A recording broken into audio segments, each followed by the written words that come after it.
আসসালামু আলাইকুম। এই মুহূর্তে আমার হাতে যে ফোনটি দেখতে পাচ্ছেন এটি হচ্ছে স্যামসাংয়ের A03s মডেলের একটি ফোন। এই ফোনটি যখন আমরা পাওয়ার সাপ্লাইয়ের সাথে লাগিয়ে চেক করে দেখি তখন আমরা এখানে দেখতে পাচ্ছি কোনো রিডিং নেই। সচরাচর A03s এই ফোনগুলো বেশিরভাগ ক্ষেত্রে দেখা যায় এটার যে CPU IC আছে এই IC থেকে এগুলোর ডেট সমস্যাটি হয়ে থাকে, কিন্তু এই ফোনটির ক্ষেত্রে একটু অন্যরকম সমস্যাটি। এটির মূলত এটার যে বিপিএস লাইনটি আছে এই লাইনটি শর্ট হয়ে যাওয়ার কারণে এই ফোনটি ডেট হয়ে যায়। আমরা যখন এখানে পাওয়ার আইসির পাশে এটার যে বিপিএস লাইনের ক্যাপাসিটারগুলো আছে এগুলোকে চেক করে দেখলাম, তখন আমরা এখানে প্রায় সবগুলো ক্যাপাসিটার কিন্তু শর্ট দেখতে পাচ্ছি। তাই আমরা এখানে রজনের ধোয়া দিয়ে চেক করে দেখবো আসলে কোন ক্যাপাসিটিটি শর্টের কারণে ফোনটি ডেড হয়ে গেছে। আমরা শুরুতেই মাদারবোর্ডের যে বিপিএস লাইনটি আছে যেখানে যেখানে বিপিএস লাইনটি গেছে ওখানে আমরা ভালোভাবে রজনের ধোয়া দিয়ে নেব।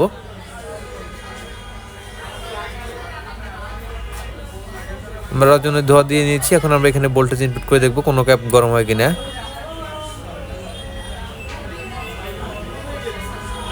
আমরা ভোল্টেজ দেওয়ার পরে দেখতে পাচ্ছি যে আমরা যে ক্যাপাসিটিতে ভোল্টেজ দিচ্ছি শুধুমাত্র ওটাই গরম হচ্ছে, অন্য কোনোটি গরম হচ্ছে না, তার মানে এখানে কোনো ক্যাপ শর্ট নেই।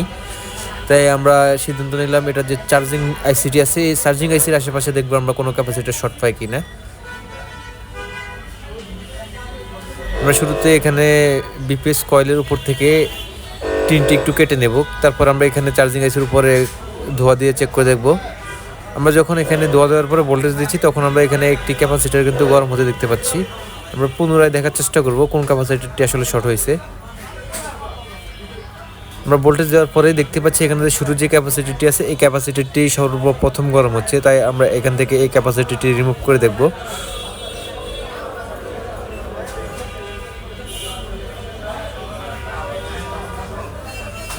আমরা ক্যাপাসিটিটি খুব সুন্দরভাবে রিমুভ করে নিয়েছি। এখন আমরা মাদারবোর্ডটিকে একটু ভালোভাবে ওয়াশ করে পরবর্তীতে আমরা মাদারবোর্ডটি মোবাইলের সাথে লাগিয়ে দেখব মোবাইলটি চালু হয় কিনা।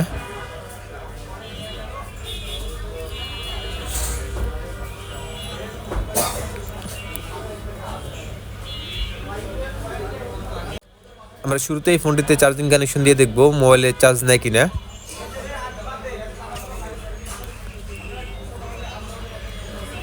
আলহামদুলিল্লাহ আমরা দেখতে পাচ্ছি মোবাইলের মধ্যে কিন্তু চার্জিং এর লোগোটা চলে আসছে। আমরা একটু অপেক্ষা করে দেখব এখানে পার্সেন্টেজ শো করে কিনা। এই ধরনের ভিডিওগুলো আমরা প্রতিনিয়ত আমাদের পেজে আপলোড করে থাকি। ভিডিওগুলো ভালো লাগলে অবশ্যই পেজটিকে ফলো দিয়ে পাশে থাকবেন। আমরা মোবাইলটি চালু হওয়ার জন্য একটু অপেক্ষা করব।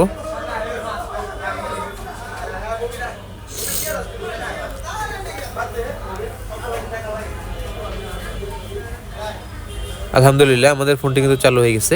এতক্ষণ সাথে থাকার জন্য সকলকে আন্তরিকভাবে ধন্যবাদ। আসসালামু আলাইকুম সবাইকে।